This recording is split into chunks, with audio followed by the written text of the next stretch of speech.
G'day YouTube and welcome to Greer's Great Aussie Adventures. We are Ray, Em and Isabel. We've been travelling Australia since 2018. We've just decided to leave the van and do our trip in the Jeep series. Alright, welcome back to another video guys. So this is we just want to do like a sit down chat about after our Fraser trip. A wrap up. Just a wrap up video. We just want to sort of vent what we thought of it, what we thought was overrated, what we loved, and just basically what it costs and that sort of stuff. Yeah. So, we'll start at the start. Booking the trip. So, we booked our national park camps online. Yep, directly through national parks. Said that was a complete nightmare. If yep. you've done it before, you'll know why. I think it was because we were trying to book multiple different campsites, and because unbeknownst to us, half of our time was school holidays, so there was a lot of spots that were unavailable, and it most of the fact was you have a time limit to book each site, and if you overtime it cancels your booking. Yeah, and so because we had to keep back and forth trying to find dates and sites, it really was tricky. Definitely recommend, if you're going to do it, just phone one of the agencies like at Rainbow Beach that they charge you, what was it, $5? $5 agent fee. And they can book all the sites. You give them the dates and where you want to go, they book it all for you. Well, that was how we got our beach permit, and we just walked in, gave them the money, bang, we had our permit, no stuffing around. They filled everything out and gave us the little sticker. Our barge tickets return as well. So it cost for us four, so that was myself, Isabel and Ken, was it 380? I think it was actually 338 or 330. Say 340 bucks. $7 per person. For us, $7 per person per night. We were there for 12 nights. Yeah. Barge was 130 return. 130 return for a four-wheel drive, and that includes your passengers. So you don't that's have your to vehicle. pay any extra. And then for the passengers in the car. The driving permit for the beach is usually $56. Yeah, so we planned this well. Sorry, it's usually $56. It all has to be paid, so it doesn't matter what it costs. It's a case of if you want to go there, you pay it. You have to do it. But there is I think there's two places, maybe more, at Rainbow Beach that you can do all that. There's where'd we go? I don't know, barge ticket office. Yeah. Around near the underbody car wash. Yeah, that was the easiest place we feel. Yeah. It was straightforward. Our fuel economy was horrible on the island. Basically, our motor's pretty RS. We're heavy. We got big tyres. So we burnt through 160 litres in our 12 days. So basically, we didn't have to buy fuel over there. Fuel over there currently is $3.20 a litre. So that's the end of September. Yeah, end of September. So it ranged from $3.10 to $3.20. We didn't have to buy fuel, but we've seen a lot of people buying it. So it's just something to be aware of. If you feel your fuel economy is going to be a lot worse than normal. Our economy was worse than when we were towing. But that was, the inland tracks were crap and slow going. Yeah. We did do a lot of soft sand driving because of the tides. We didn't check our tides. That's another thing you should do, is check your tides before you book. So just allow for that. Food is pretty much normal, bakery and all that. Obviously you can your non-consumer, what's the word when the food goes off? Your non-perishable stuff from the shops is dear, your shapes, biscuits, chips, that's all dear, but as opposed to your burgers and chips and hot chips and bakery food is all pretty well normal. It's the same price, really. I mean, the resort in Yurong was a little bit overpriced for what you got. Yeah, that was. This little bowl of chips for $10. Yeah, and 6 chicken wings for $16. They were really overpriced, and it was pretty average too. Yeah, but your other places, where did we go? Happy Valley. Yeah, that was all good. Pretty well standard, ranging between $10 to $15 for burgers. I mean, so Cathedral, we got the burgers and chips. They were beautiful. Ken got calamari and that as well, and they were really good. Yeah. Happy Valley, we got toasties. They were brilliant. They were really good. Yeah. I feel definitely Happy Valley is an amazing place. It was beautiful. The scenery there, the scenic sitting in the bar, the bistro. The atmosphere is amazing. Yeah. The staff were lovely, despite the reviews we had read that it was a pretty crappy spot to go. I really thought But it was great. it's literally like an oasis when you drive off the beach. Beautiful spot. Yep, and spot 2, bear in mind they were at Happy Valley. Inside the shop, they've got just a little small corner with museum stuff for the Mahino. Full like models, like big, like big models of it. Really great. A lot of artifacts from it, like the chair, the bell off it. A few of the little knickknacks from on the ship, photographs and everything as well. So that was kind of cool to stumble across as well. Actually, yeah, if we talk about things that we view as musts, if you're on a 2-day trip, a 1-day trip, or a week trip, like in our eyes, the must-dos were pretty well not really anything that you're wrong. No, it was Lake Mackenzie. Amazing. Absolutely. Absolutely amazing. Despite the crappy road, you it's need one to of do those it places, at least one time. I don't think we'd go back because the inland roads are just shit. We didn't enjoy them at all. They pretty well ruined it. But it is something that you have to see to believe. I think if you've never seen it before, you do have to endure that to go through and see it, to tick that one off and say you've done it, you've seen it. It's amazing. It is worth it, but I don't think for us, I wouldn't do it again and again and again. No. Going further along the beach would be Lake Wabi, for the simple fact that it's not going to be there. It is closing in. The sand blow is closing in the lake, and it is going to be gone. It will disappear one day. If you can get there to see it, at least see it and jump in and go for a swim. Definitely. Cathedral Beach, it was, like I said, it's like an oasis. By the time, depending how long you've taken to get there, it's like a little oasis. They've got fishing gear, all your food, alcohol, fuel. They got water, $1 per 10 litres for drinkable, potable water. So you can fill up there. Yep, and the staff are great there as well. Yeah, they were really good. There's also camping accommodation. Yeah, they've got camping, and you can have fires there in fire pits. Yes. One of the only places on the island. There's only a couple of spots.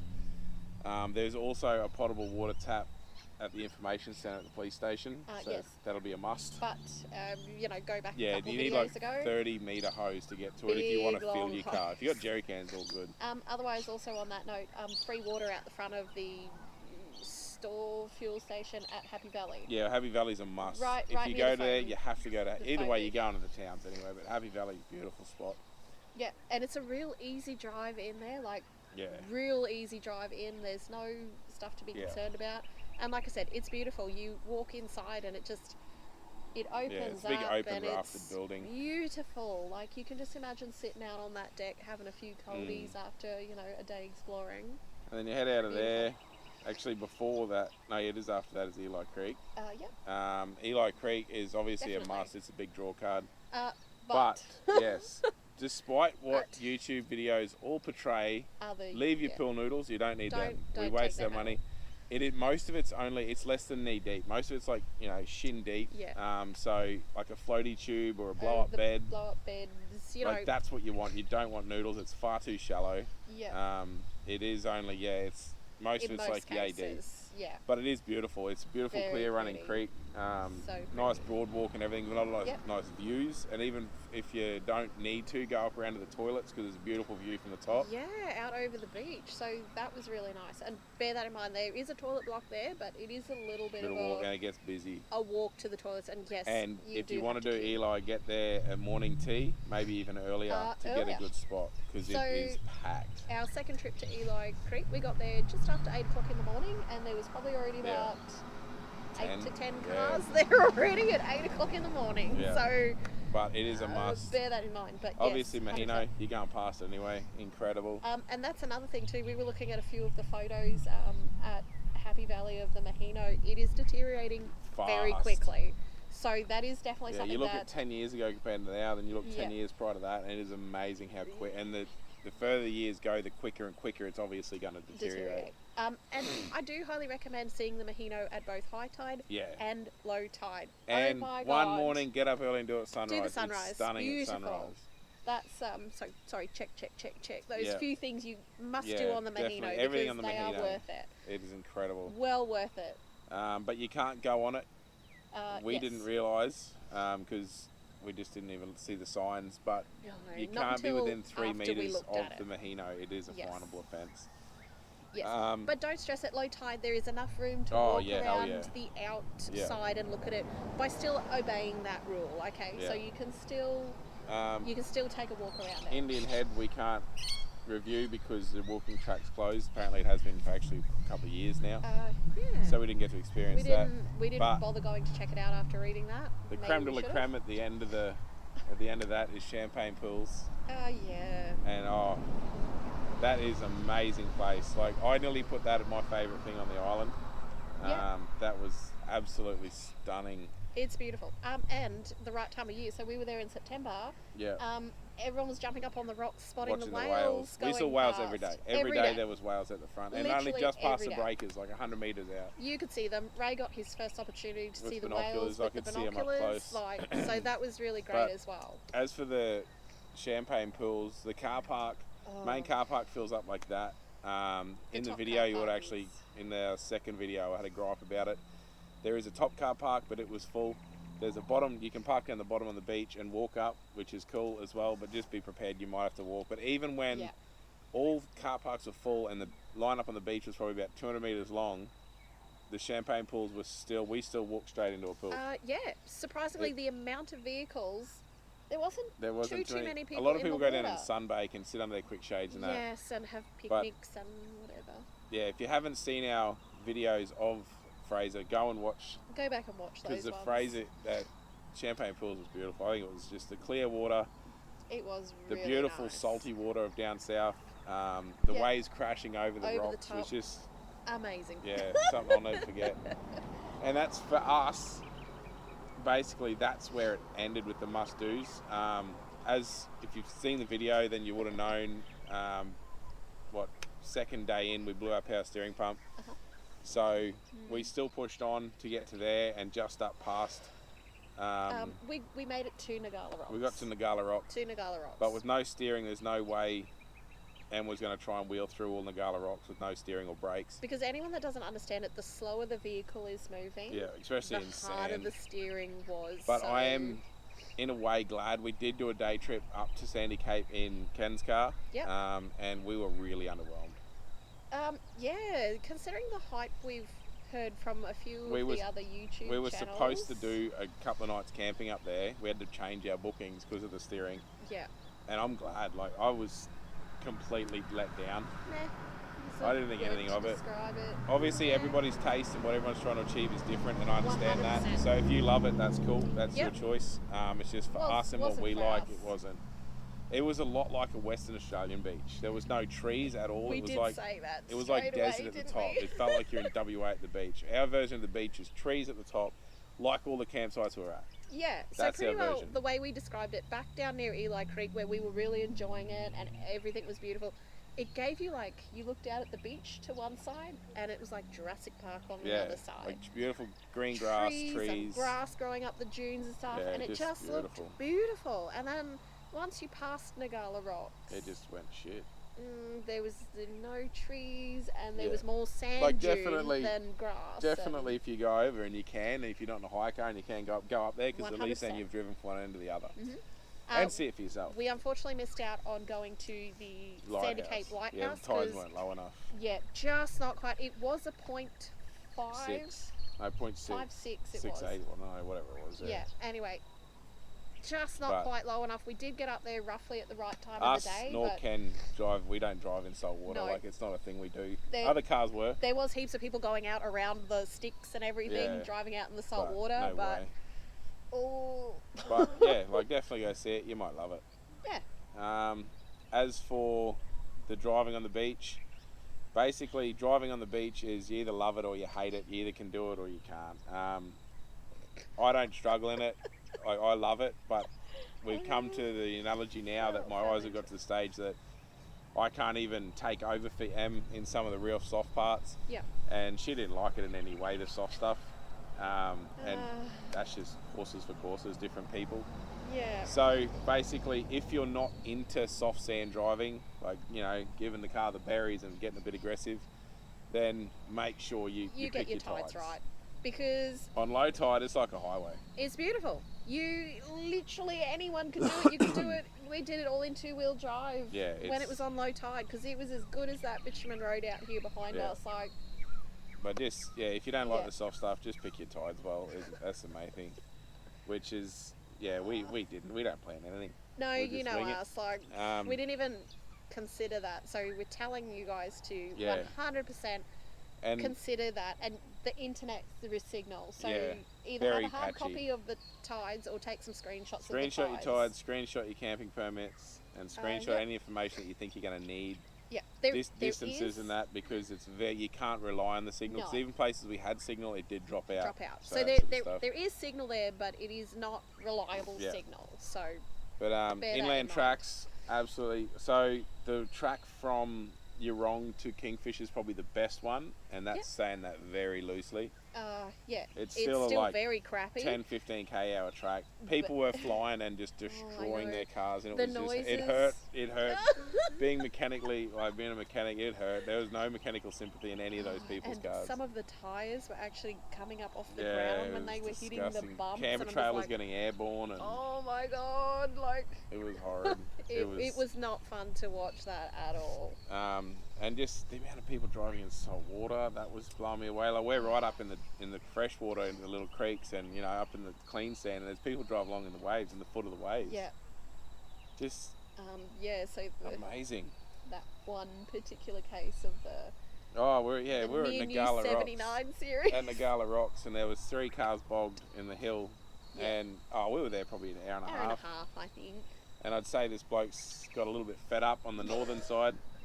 And everyone's sitting down there talking on the southern side, and next minute this 79 series comes around, bonnet deep in the waves. It's just washing up over the top of his car, and it was just like, it was unbelievable. Goodness! And then he just kept driving. Oh, it was terrible. It was awesome to see some American trucks over there. There was quite a few Rams. Yeah, actually, shout out to everyone that took their Rams over. Like, every day we saw a Ram, and they were different Rams. Nice big really nice big black one come through Nagala Rocks. That looked really good. Yeah, that was cool. But, it was just basically, we will be going back because there is stuff, because of our pump we didn't get to see. And we didn't get to enjoy as much. Yeah, because of the stress of it all. And the dampening situation of the steering and stuff. So we need to redo it. I do feel if you go to Fraser, I can pretty much, if you like beaches the way we do, it'll ruin you for beach camping. There is nothing that'll stack up to it. Absolutely not. Beautiful clear water. Beautiful white sand and shady trees with campsites with grass on them. One of the best things about beaches in North Queensland is the trees on the beach. So you can sit under a tree, watch the waves. So it's got that, but then it's also got the crystal clear water and the white sand. It's perfect. It is absolutely And perfect. The fact that no matter where you are on the East Coast, within 15 minutes of driving, you can be at a shop and get fuel, water, food, alcohol, whatever you want. It's not remote. It's not as remote as you think, guys. It's probably one of the least remote camping places that we've ever been to. We stocked up on everything because everyone had sort of told us, make sure you take everything with you. Yeah, but everything's there. It's basically, think about your groceries and stuff as like IGA prices. Like if you're in a small town, you need to shop at an IGA. It's exactly the same over there. But you can get all your treats, you'll spread them out. Like, it's just everywhere has ice creams and chocolates and, whatever that sort of stuff is that you might want. It's unreal. But car-wise, Ken had no issues, I don't think. All his gear worked a treat. We had the only issue with the power steering pump. Other than that, which wouldn't have happened, just that one little mishap. Like, if that hadn't happened, we wouldn't have had any issues. It was just basically a really soft stretch. It wasn't on the beach, it was up in a top track, and Em was struggling a bit mentally, and I said, here, I'll get you back on the beach. Which I know, guys, I shouldn't do it, but, between a rock and a hard place, and when I've come around the corner, I completely missed the corner and just went straight in the scrub. Yeah. But it was one of those. What happened. And it was one of those situations that at the time it was really stressful. But I really wish we'd have pulled the camera out. It was impressive how it got out. I thought for sure, I was like, shit, this thing is She was that far down, our boxes were on the sand. Those on the tray boxes. Back tapered boxes. The sand was over the rear diff. Em couldn't see the rear diff. I was looking at the back of it and I was nearly crying because I thought, oh my god, this is like the second day on Fraser or whatever, and we bogged she was the fully bellied out, and we're on a hill, nosing up. It was just, I thought... Still got it out with no max tracks, no snatch straps, no winch, no nothing. We still got it out. So it's just Ray's know-how on what to do in those situations that saved our bacon. Actually, the reason we were there is one thing we didn't even know is Fraser actually has heaps of dump points. Dump points. Like toilet dump points. Yep, to empty your chemical toilets because you do need to have a chemical toilet. They are it's only urged at present, but they do want to get it to the stage where there is no waste on the island, like no human waste. It's all in chemical toilets. Yep. And actually, we'll wrap that up. We'll finish saying that I want to give a huge shout out to national parks, all the workers on Fraser Island, even all the people that go to Fraser Island, that it is so clean. Everyone is doing the right thing, which is it so is the refreshing to cleanest see. Camping, not even a campground because the bloody thing's huge. It is the cleanest area. It's cleaner than most towns we've been to. Yes, for sure. It was unbelievable. I never seen one bit of rubbish in any campsite. No, and there was one bit of toilet paper right in behind one of the campsite we're in the Gala Rocks. Yeah, which is and that maybe was it. That's explainable. I guess they should have just buried it. It says 50 centimeters deep if you do need to. So. But that was one bit, and in 2 weeks on the island, one bit of rubbish. Yeah. It was incredible. Fantastic to see, refreshing to see the no rubbish everywhere. Even driving wise, people are just, no one's speeding, everyone just, okay, there was the odd idiot. Yeah. But 99% of people are just putting along, enjoying their trip, so on doing the beach, the right thing. The beach you're allowed to go 80, but most people 60. we clocked around 50 to 60, doing the same as what I was doing. Because I said to Ray on our first couple of days, I said I felt really bad because I'm nana driving this at like 50 and I'm watching the ocean and I'm just generally trying to enjoy the experience. There wasn't all that many people that overtook me. And even for bloody 10 Ks, we were driving along just leapfrogging with other cars, taking photos of whales just off the beach. And everyone just stopping in the middle of the highway. And it started getting funny towards the end because we'd pass them about 10 times and they'd be like, hi! But it's a really good vibe over there. It is. People were friendly. We had... Oh, so quick hello to anyone who might be watching this that pulled up and had a chat to us about the Jeep. I can't even count it on our hands how many times we stopped and had a chat about the Jeep. People taking photos. If you took photos, if you took any good photos of it, can you send them through to us? Yeah, especially the people that were taking selfies. There would have been was great. There would have been probably 5 people a day taking photos of it. Yeah. And then whoever, if you're watching this that took the selfie in front of it at Nagala Rocks, can you send us that photo? It was awesome. Because we were on Nagala Rocks and we watched you stand there taking a selfie in front of it. You take a selfie, you parked your car beside it and stuff. So, I don't know, we get a great kick out of that stuff. We get a great kick out of talking to you guys about the car and about our trips and travels and stuff. It does get a lot of attention. If we didn't enjoy talking to people, we wouldn't have something. We wouldn't have something like this. We'd try and hide more. And there's no way we're hiding. No, even without the stickers and stuff, she's still quite a unicorn. So, anyway, shout out to those people if you're watching this. Thanks for coming to chat to us. It was great. Yeah. But all the shops, we didn't really encounter any rude people. No. People were nice. Like I said, the camping was nice. Drivers were good. Mm-hmm. The barge people were good. It was just a really good experience. Rangers were great. The Rangers will come and have a chat to you about your dingo safety. Dingoes, you get a little pink tag. Yeah, so can you please just do the right thing with them, because if people get caught doing the wrong thing, that's what'll get it all shut down. It will. They'll shut the campgrounds and it'll all be paid, accommodation and that, because it's the program they've got going on over there is going to bring back our 100% purebred Australian dingo in the future. That's the plan. Yeah.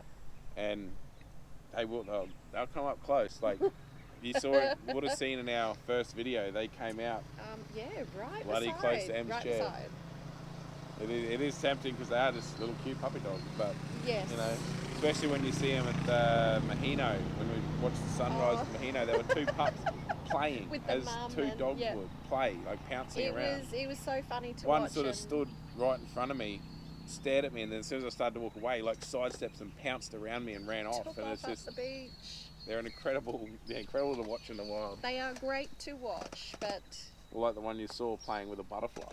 He was pouncing around in the long grass and put his paws up on the tree, chasing a butterfly or a lizard or whatever it was. But you've got to remember they are a wild dog. Just respect them. Just respect them and respect what the Rangers are trying to implement over there on Fraser.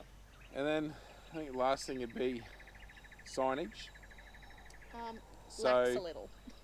Campgrounds, all signed. Yeah. All signposted. Really good, camping for the next 2Ks, no camping for the next 2Ks, with the sign, with the names on them and the zones. And the arrows pointing in which direction. Cathedral Beach signposted really well. Happy Valley signposted really well. Eurong, all the inland tracks signposted incredibly. Mm-hmm.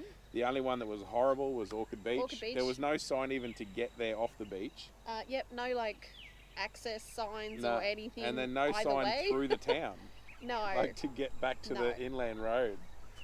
Definitely interesting. Once you made it back to the right part of the inland road, the signs were back to get back to Champagne Pools and stuff. But definitely recommend the map.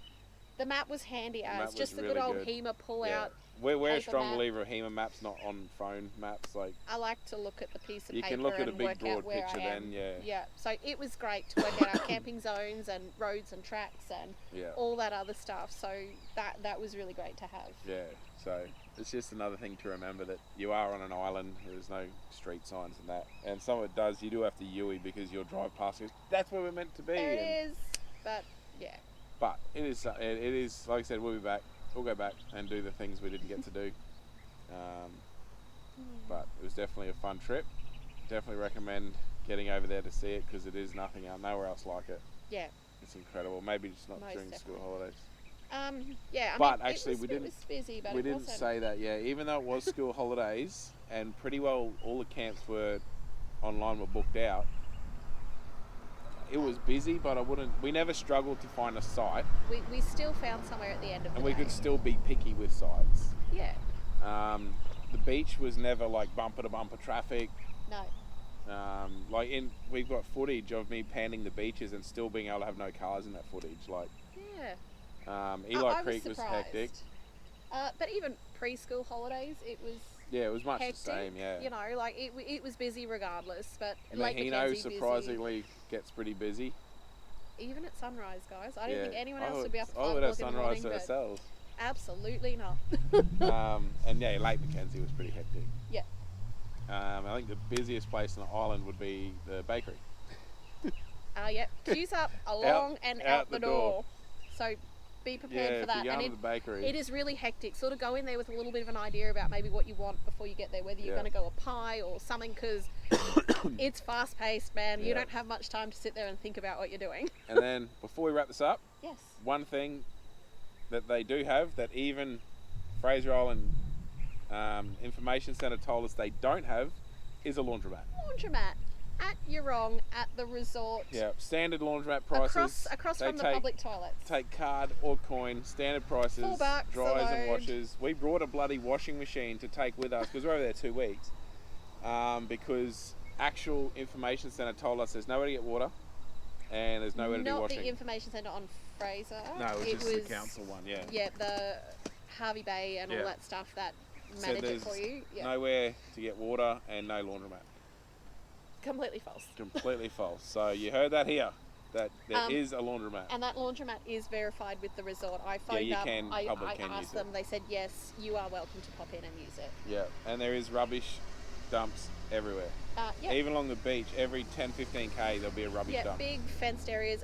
And that's again, please do the right thing. If the bins are full, please just move to the next bin. Don't put your big bag of rubbish beside it. The one at Eurong, all the bins at the far side were empty. The one on the close side, right next to the gate, there was rubbish on the ground all around it. Yeah, people are so lazy. Just walk in and shut the gates behind yourself and stuff. There's just a couple of rules to follow over there, and it's real simple.